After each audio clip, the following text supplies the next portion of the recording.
really sorry. I believe you.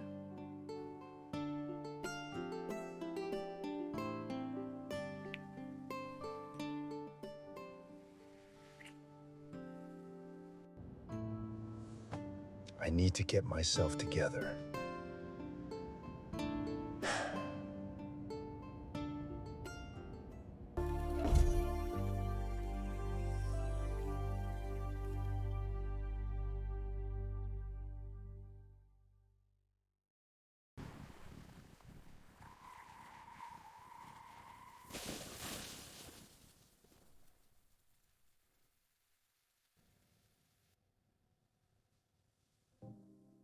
Mom, are you okay?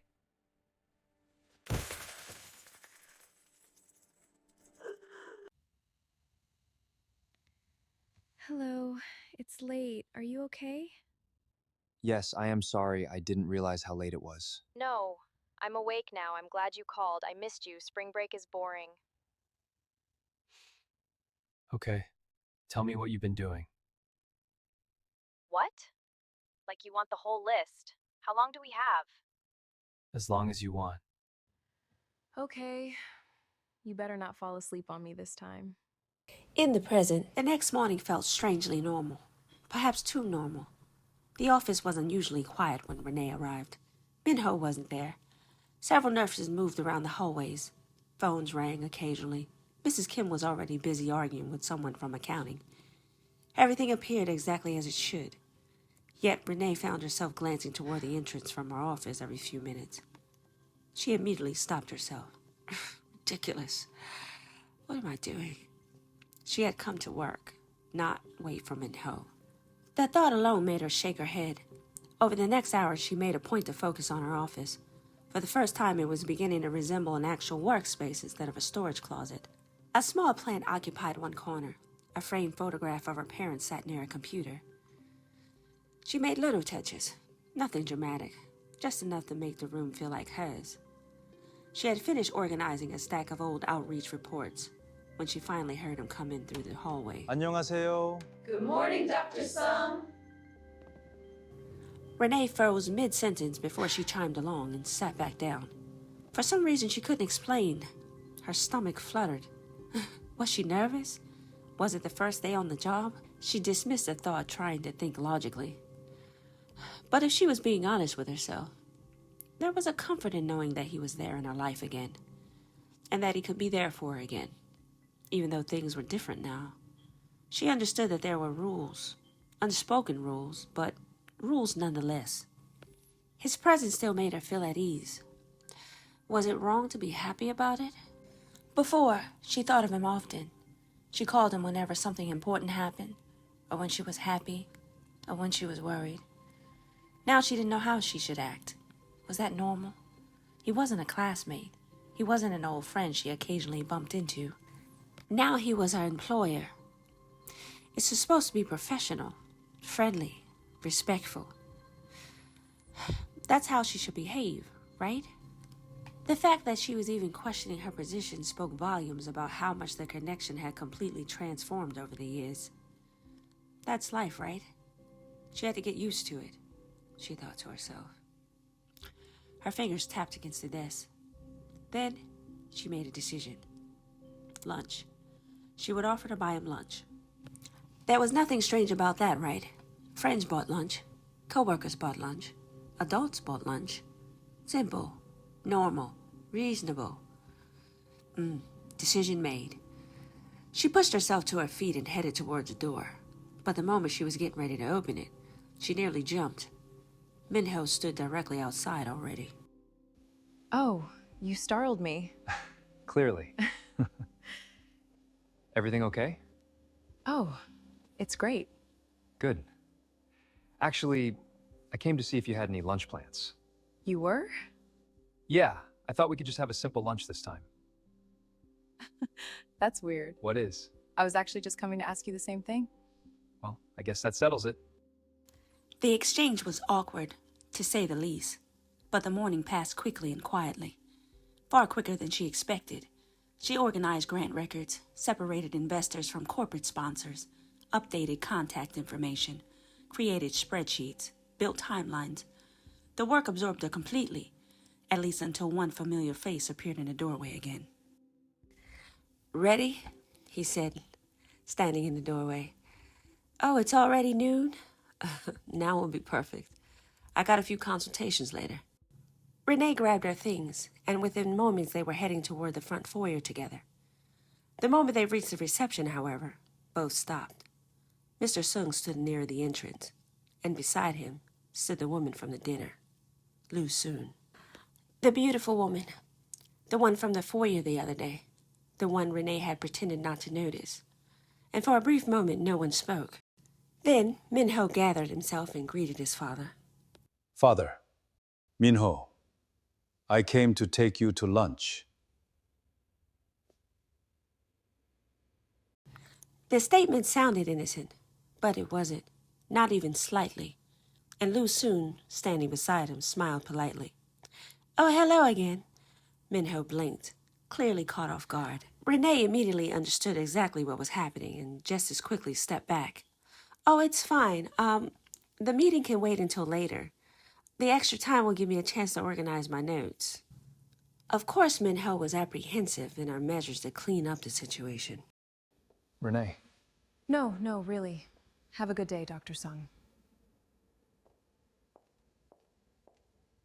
Minho watched her leave, his jaw tightening slightly, the disappointment obvious to anyone paying attention, especially his father. Mr. Sung said nothing, not immediately, but his eyes followed Renee until she disappeared from the building. Shall we? Sure, I'll get my jacket. When they arrived at the restaurant, Mr. Sung wasted no time. The menus had barely opened before he spoke. I need you to clear your schedule next month. My schedule? Yes. I want to arrange a family trip. Family trip? Both Lu Soon and Minho's eyes widened in shock, because he couldn't have meant them. So immediately, several horrifying images flashed through his mind. His mother's sisters, his aunts, 3 weeks of unsolicited advice, questions about grandchildren, questions about marriage, questions about why he works so much. He would have rather removed his own arm with a paring knife. Father, what do you mean a family trip? Not your aunts. Thank God. I'm talking about Lusun's parents. 누구요? 뭐요? Yes. I thought it would be good for everyone to spend time together. Father, can we go on a few dates first? Yes, I would humbly agree. See? Fine. Fine. I already spoke to her father anyway. What? You did what? What? Father, calm down. It was just pleasantries. Please let us handle this ourselves. Fine, I'll take a father golfing instead. The remainder of the lunch passed surprisingly well. Business, travel, family, nothing controversial, nothing dramatic. Eventually, Lu Soon excused herself. I should get back." Minho stood immediately. "I'll walk you out." Your father is certainly enthusiastic. That's a polite word. He means well. I know. I'm sorry. No need. When Minho headed back inside, his father was waiting, coffee untouched, expression thoughtful, dangerously thoughtful. Minho immediately recognized the look. What is it? Who was that woman? What woman? The foreign woman. The one from earlier. The one you were practically staring at. I was not staring. You were. You absolutely were. Renee Brown. Wait, Renee? The exchange student? The American girl? Yes, Father, that's the one. 어떻게? How is that possible? The one from the university? What is she doing in your office? She works for me. No, that can't be. It's a long story. It's a very short story. Start talking. She was unemployed. So you hired her, essentially. Immediately? More or less. I liked her, and your mother liked her. You did? She did? Of course, why wouldn't I? You followed that girl around campus for 2 years. I did not. You absolutely did. I had classes with her. You rearranged your schedule. And you learned English slang. Aha! I knew it. You liked her. So what happened that let 20 years pass in complete silence? Nothing happened. Nothing? You mean nothing happened when you asked her out?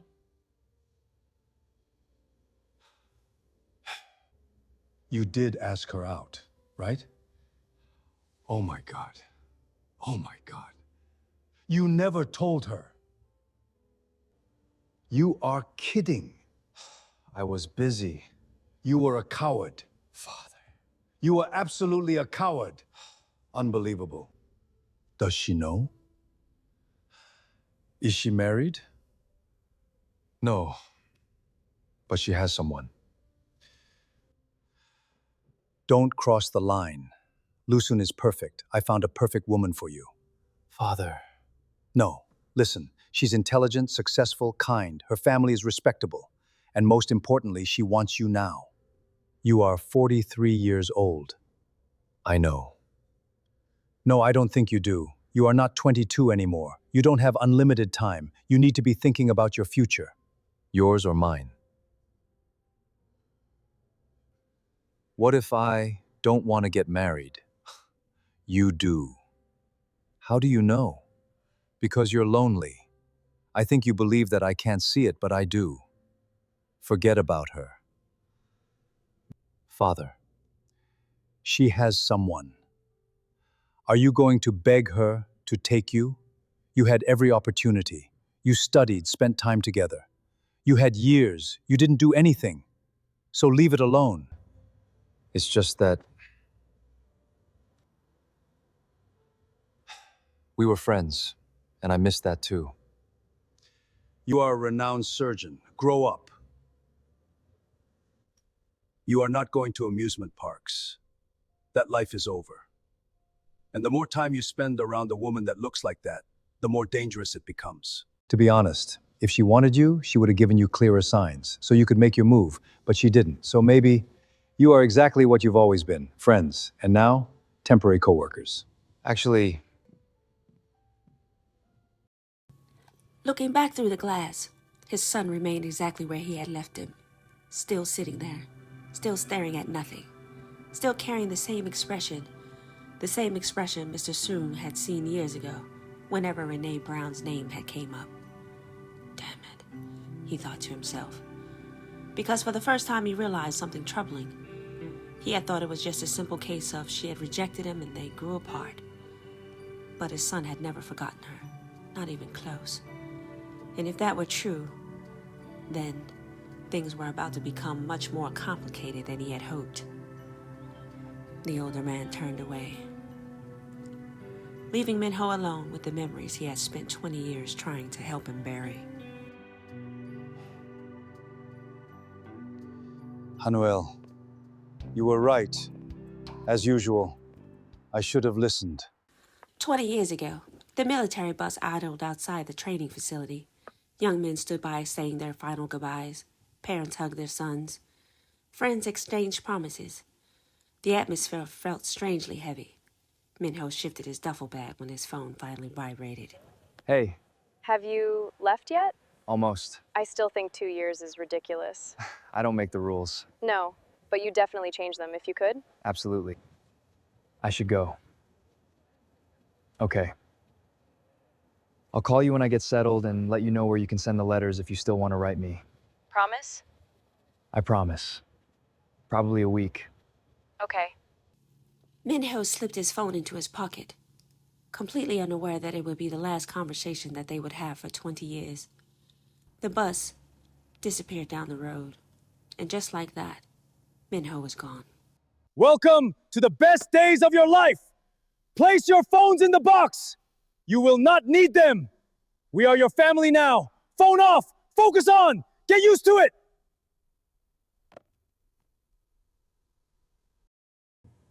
Where is he?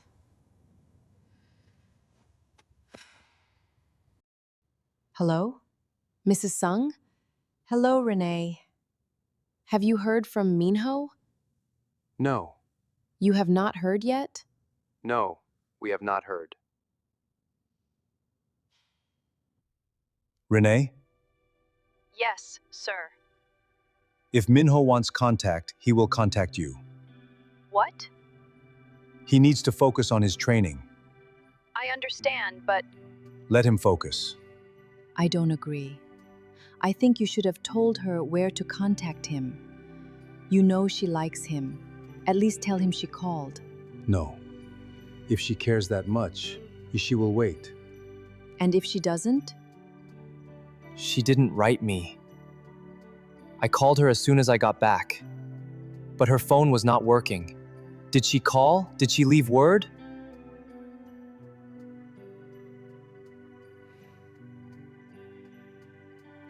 You will be fine in time, son. Just eat.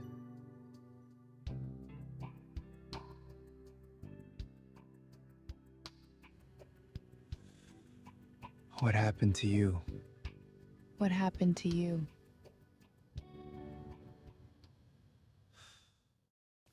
Minho woke before his alarm. For several moments, he just simply lay there staring at the ceiling. The city beyond the floor-to-ceiling windows were already beginning to wake. Morning sunlight spilled across the hardwood floors of his penthouse. Normally, he would have already been up reviewing patient files or answering emails. But today he didn't move. His father's words lingered. "You're a coward." The accusation still bothered him because there was truth in it. He did want a wife. He did want children. And maybe that's why his father's projecting was so annoying to him. Because in reality, he did want that.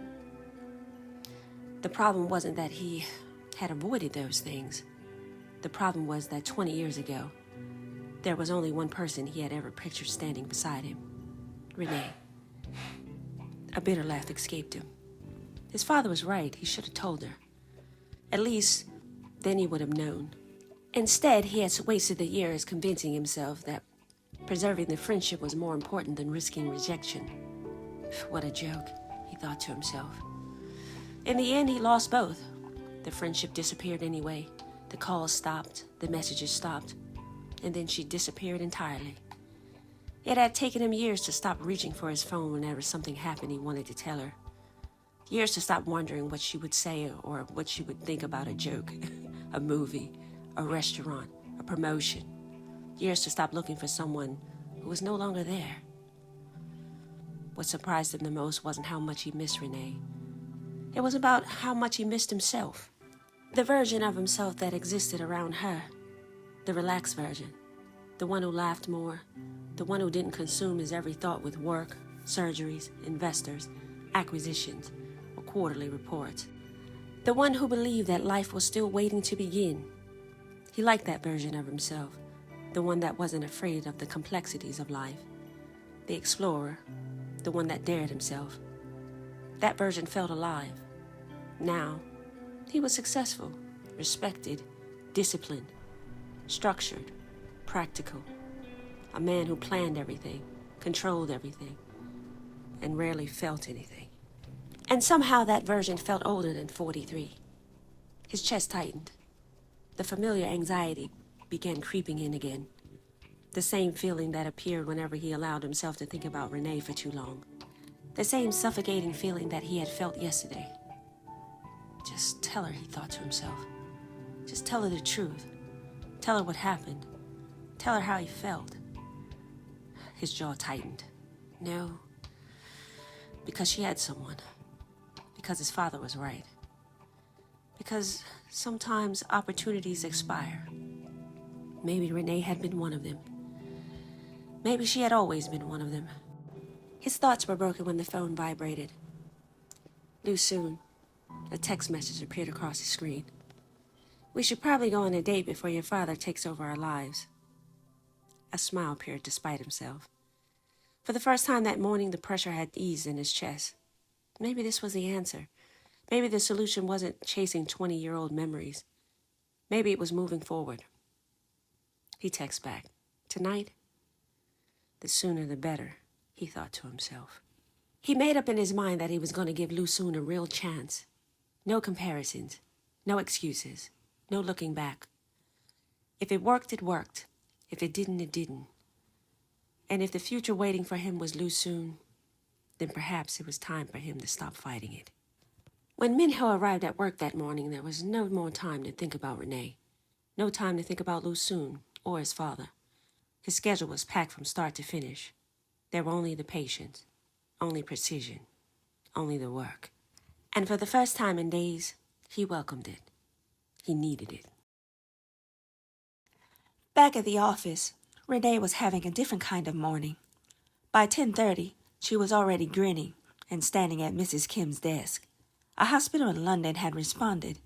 Not only responded, they were interested. Very interested. She couldn't wait to report the information to Mrs. Kim. She could tell Mrs. Kim was still assessing her usefulness. What happened? I think I found something. You found something yesterday. No, I found something today. Wow, this is legitimate. It is. They're requesting a surgeon with international recognition, which we have, and they're looking for long-term partnerships, which we need. What are you thinking? You've only been here a few days. I work fast, but I think we're approaching this wrong. How so? We keep talking about outreach as a department. It should be a foundation. A foundation. Separate branding, separate fundraising. Yes, it allows us to expand internationally without everything running through the practice itself. What would you call it? Hanul Sun Foundation. Hanul? Dr. Sung's mother.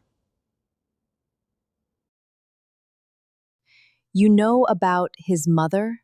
Yes, we went to university together. I met her several times. She was a beautiful woman. I see. What? At first I couldn't understand why Dr. Sung hired you, but you're full of surprises. Well, I'll let Dr. Sung know when he gets in. I'm sure he'll be pleased things are moving along. Thank you.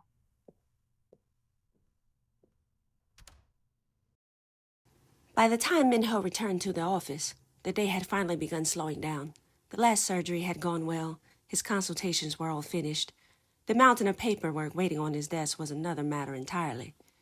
As he entered the office, one thing stood out immediately. Renee had already gone home. Strangely, that eased some of the tension that he had been carrying all day. No awkward conversations, no distractions, no reminders, just work. Exactly what he needed, or so he told himself. He had barely got in the door before Mrs. Kim stopped him. He was already bracing himself for a lecture about bringing an old friend with unrelated work skills into the practice.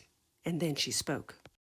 Dr. Sung, we need to discuss Renee. Actually, I want to discuss what she found, or rather what she was able to accomplish today.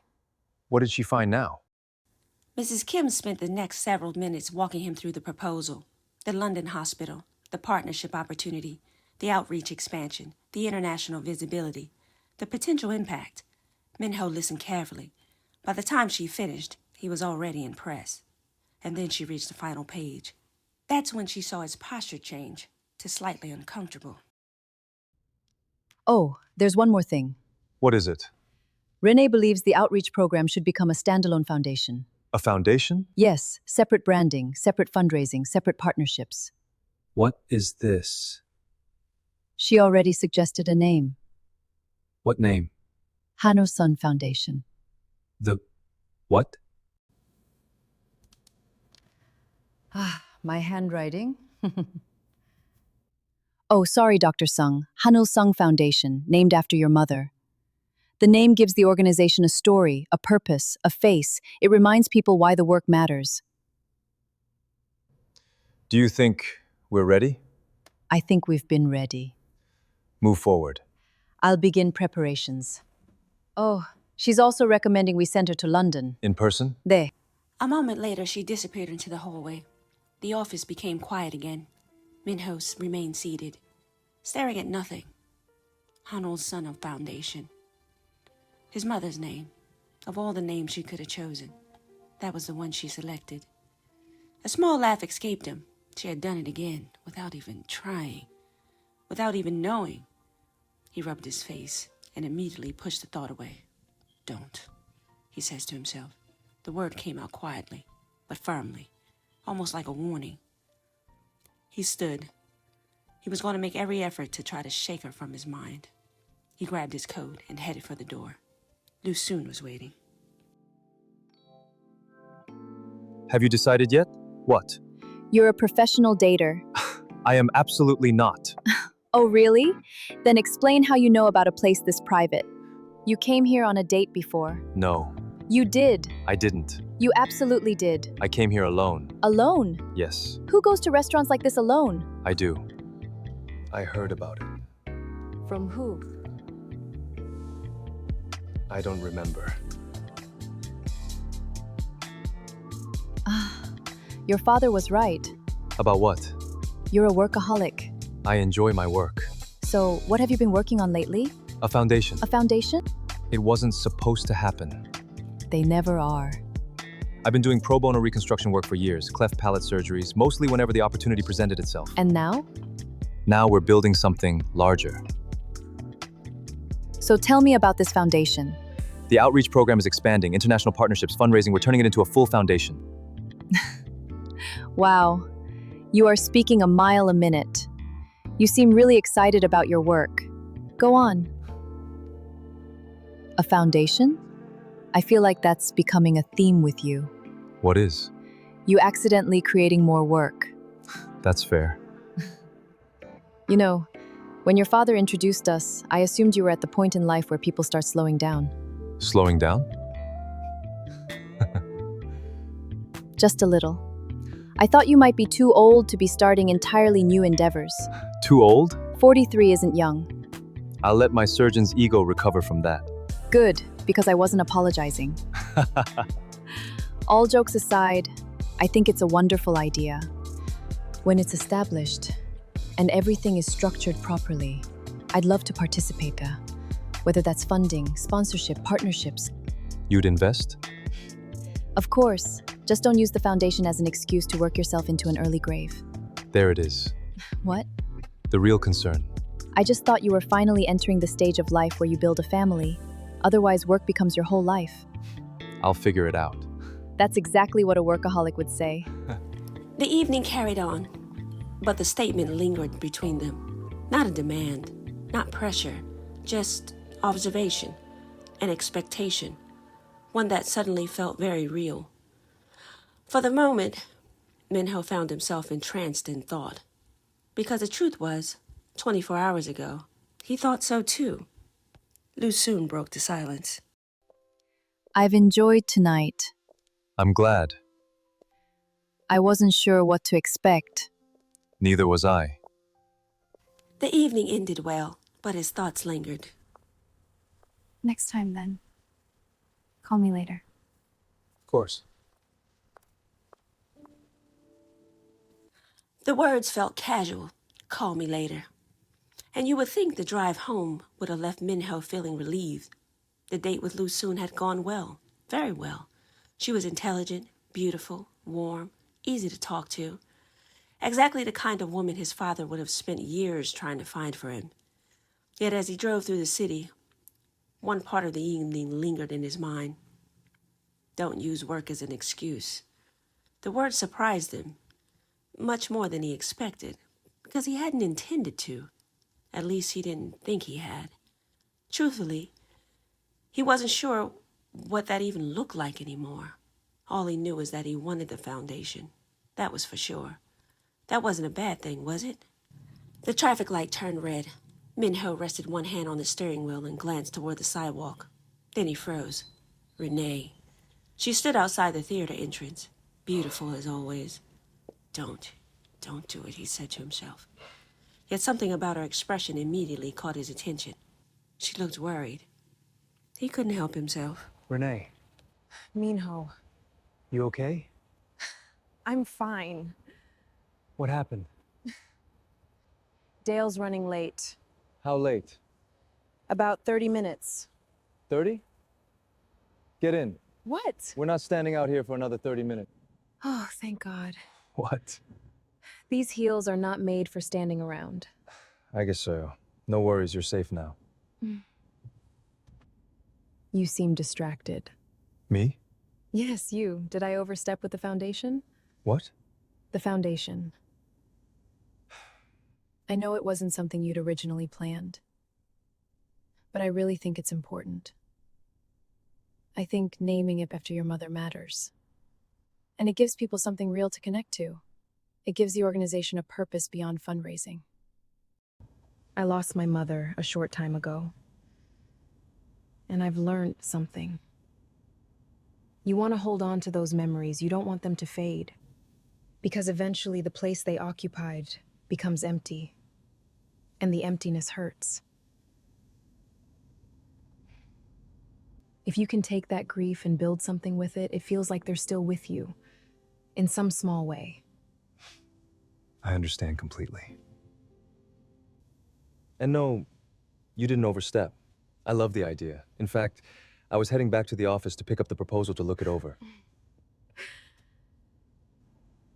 I'm sorry, I should probably let you get on with your evening. It's late. Hungry? Excuse me for a moment.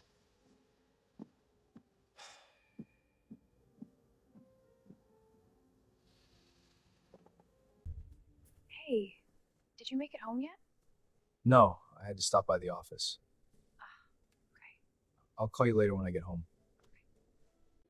Are we playing hooky right now? I can't believe it. No, of course not.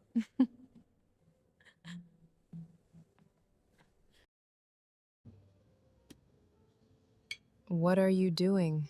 뭐? 아무것도 안 하고 있는데. You were watching me eat. Oh, you noticed.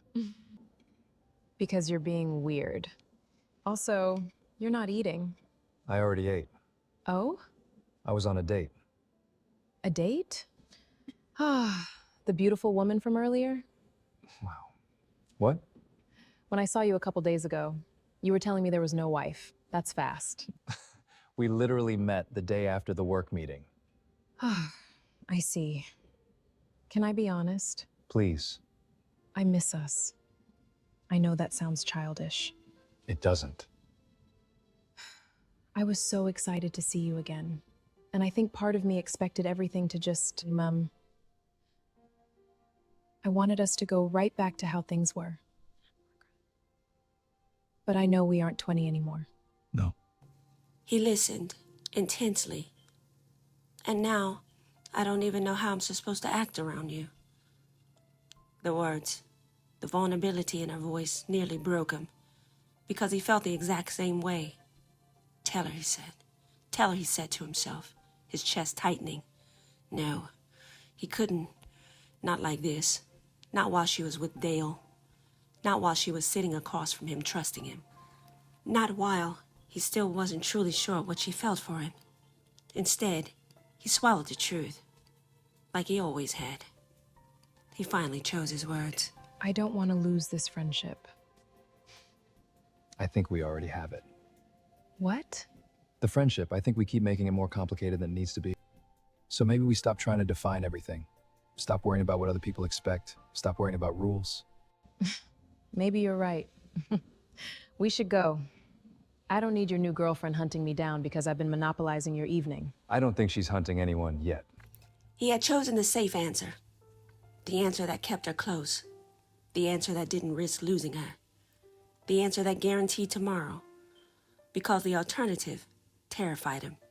The idea of telling her everything and watching her walk away. And never getting another conversation, another coffee, another tomorrow. The drive to Renee's apartment was quiet. Not uncomfortable, just quiet. The kind of silence that existed between two people who already knew each other too well. The city lights rolled across his windshield. Neither seemed too eager to break the moment. But as he turned onto her street, Minho felt that familiar panic building inside his chest. Just say something. Do it. Just say it. Don't let her just go. He gripped his steering wheel tightly. The apartment building appeared in his sights. It was now or never. He mustered his courage and spoke. Hey, Renee.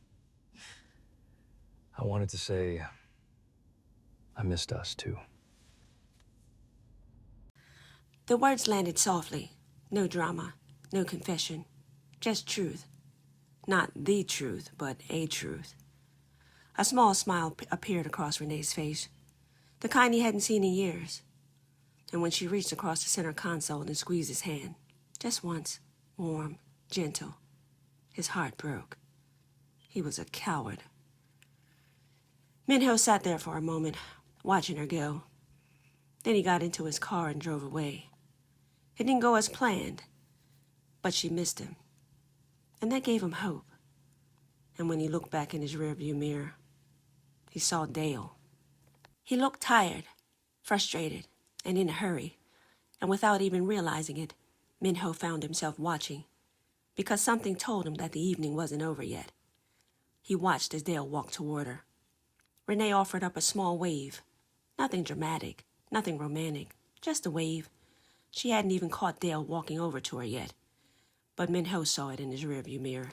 He saw it all, even the expression on Dale's face, hostile. The sight immediately tightened something in Minho's chest. For a brief moment, he considered turning around, helping, explaining, smoothing things over, anything. Instead, he gripped the steering wheel tighter. No, don't. This wasn't his place. Tomorrow. He would see her tomorrow. Tomorrow was the only thing that belonged to him. Renee! What do you think you are doing with him this late? Why didn't you wait for me?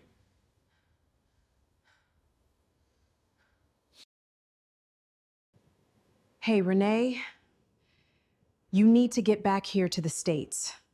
Now. Hello? What do you mean I need to come home now? If this story pulled you in, like and subscribe, and share with one of your friends. It helps our story grow. Episode 4 is coming. Visit SyuriStories.com to download a Wi-Fi free version to watch and listen offline. See you there.